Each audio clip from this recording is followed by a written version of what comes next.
Hai semuanya, selamat datang kembali di channel Mamu TV, channel yang membahas tentang dunia cana.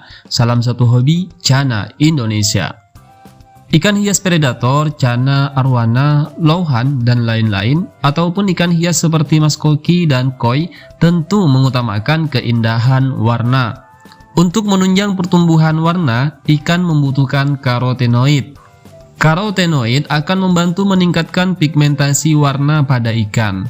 Zat karotenoid dapat berupa beta-karotin, astaxanthin, lutein, dan zeaxanthin. Pigmentasi karotenoid ikan dihasilkan dari pigmen yang ada dalam makanan. Banyak penelitian telah menunjukkan bahwa perubahan warna kulit dari waktu ke waktu tergantung pada tingkat karotenoid dalam makanan. Perubahan warna tersebut juga berbeda berdasarkan jenis ikan. Oleh karena itu, untuk meningkatkan warna pada kulit dan daging ikan, ikan harus mendapatkan kadar karotenoid yang optimal dalam pakannya. Pada video sebelumnya, saya membahas pakan alami terbaik untuk ikan cana, yaitu udang, cacing, jangkrik, dan ulat Hongkong. Nah, pada video kali ini, saya akan membahas pakan hidup untuk ikan cana, yaitu kelabang, kodok, dan kecoa dubia. Berikut ulasannya. Yang pertama, kelabang. Kelabang atau lipan juga sering disebut sebagai kaki seribu yang memiliki racun dan sering menyerang manusia. Namun, ternyata hewan yang kakinya banyak ini bisa digunakan sebagai pakan ikan loh teman-teman. Kelabang memiliki kandungan protein yang tinggi. Tentu hal ini bagus untuk pertumbuhan ikan, terutama bagi keepers yang sedang treatment bunga pada ikan cana maru. Selain memiliki kandungan protein yang tinggi, kelabang juga memiliki kadar karotenoid berupa beta-karotin yang tinggi, seperti yang ada pada udang air tawar. Kandungan beta-karotin pada kelabang terletak pada jangkangnya. Jadi untuk keepers cana maru ataupun ikan predator yang lainnya yang sedang mentreatment warna pada ikan kesayangannya, penggunaan pakan berupa kelabang ini menjadi salah satu solusi yang tepat.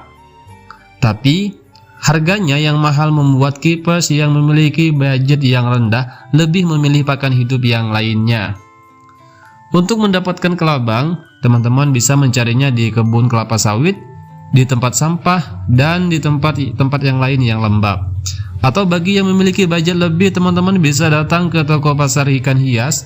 Biasanya di sana menyediakan kelabang, persatuannya harganya di kisaran Rp3.000 sampai Rp10.000 tergantung ukuran kelabang tersebut. Nah, jika teman-teman ingin memberikan kelabang pada cana, sebaiknya capit yang mengandung racun dibuang terlebih dahulu agar tidak berpengaruh buruk pada ikan. Selain itu juga, teman-teman bisa memotong bagian ekor dan kaki agar kelabang tidak melakukan perlawanan saat dimangsa oleh ikan cana. Pakan hidup berupa kelabang ini sangat disukai oleh ikan predator. Jadi, jangan memberikannya terlalu sering karena selain harganya yang mahal, juga untuk variasi pakan agar ikan cana tidak ketergantungan pada kelabang. Yang kedua, kodok. Kodok merupakan salah satu pakan hidup yang disukai ikan predator. Kodok sering kita jumpai di tanah, rawa-rawa, dan juga di persawahan. Nah, bagaimana jadinya jika kodok dijadikan pakan hidup untuk ikan cana kesayangan kita? Apakah menunjang pada pertumbuhan warna atau bunga? Mari kita bahas. Kodok memiliki nutrisi seperti protein, lemak, kalsium, fosfor, dan vitamin. Menurut informasi di Food Week, per 100 kg terdapat kandungan protein sebanyak 16,4 gram, sedangkan kandungan lemak yang ada sebanyak 0,3 gram. Selain itu, kandungan mineral yang banyak pada daging kodok ini adalah kalsium sebanyak 18 mg, fosfor sebanyak 147 mg, serta vitamin B1 0,14 mg. Daging kodok kaya akan kandungan protein, asam lemak, omega 3, vitamin A, dan kalium. Penggunaan kodok sebagai pakan untuk ikan bukanlah hal yang baru bagi pecinta ikan predator. Kodok memiliki kandungan protein yang tinggi, tentu bagus untuk pertumbuhan ikan. terutama bagi keepers cana yang ingin ikannya cepat besar. Namun jika kita sedang mentreatment warna pada ikan cana kita, penggunaan kodok dalam jangka panjang tidak direkomendasikan. Karena dengan pakan kodok, ikan cana kita akan cepat besar, akibatnya mutasi warnanya pun akan melambat. Hal itu disebabkan kodok tidak memiliki kadar beta karotin sama sekali untuk menunjang warna. Jadi kesimpulannya, kodok untuk ikan cana berfungsi pembesaran dan tidak cocok untuk keepers yang sedang progres warna dan bunga pada cana maru. Alasan penghobi cana yang tidak memilih kodok sebagai pakan salah satunya yaitu karena jijik dengan kodok dan juga harganya yang kurang ekonomis. Yang ketiga, kecoa dubia. Kecoa dubia mempunyai nama latin Blaptica dubia. Ukuran tubuhnya lebih besar daripada kecoa lokal. Dengan panjang 4-4,5 cm, serangga ini banyak dibudidayakan di berbagai negara karena kerap dijadikan pakan bagi burung kicauan maupun reptil eksotik. Kabar baiknya, kecoa dubia tidak berbau sebagaimana kecoa biasa. Selain itu, spesies ini juga mudah dalam perawatannya dan kecoa ini juga mudah pula diternak. Kecoa dubia mempunyai kelebihan lain dibandingkan dengan pakan serangga lainnya, yaitu yang pertama, umurnya lebih panjang, bisa mencapai 2 tahun, tidak mudah mati seperti jangkrik. Yang kedua, kecoa dubia tidak bisa terbang. Yang ketiga, memiliki kandungan nutrisi atau gizi yang tinggi. Yang keempat, kandungan protein lebih tinggi daripada jangkrik, 36% berbanding 18%. Begitu pula kandungan mineral kalsium lebih tinggi daripada jangkrik. Nah, gimana teman-teman setelah kita mengetahui bahwa protein kecoa dubia ini sangat tinggi? Baik, sekarang mari kita bahas.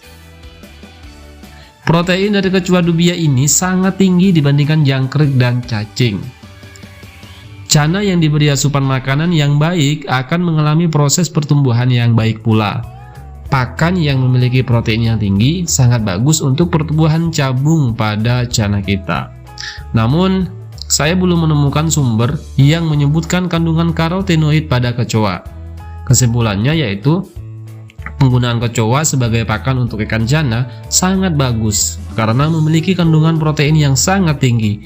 Namun, sepertinya kecoa tidak recommended untuk progres warna pada ikan cana.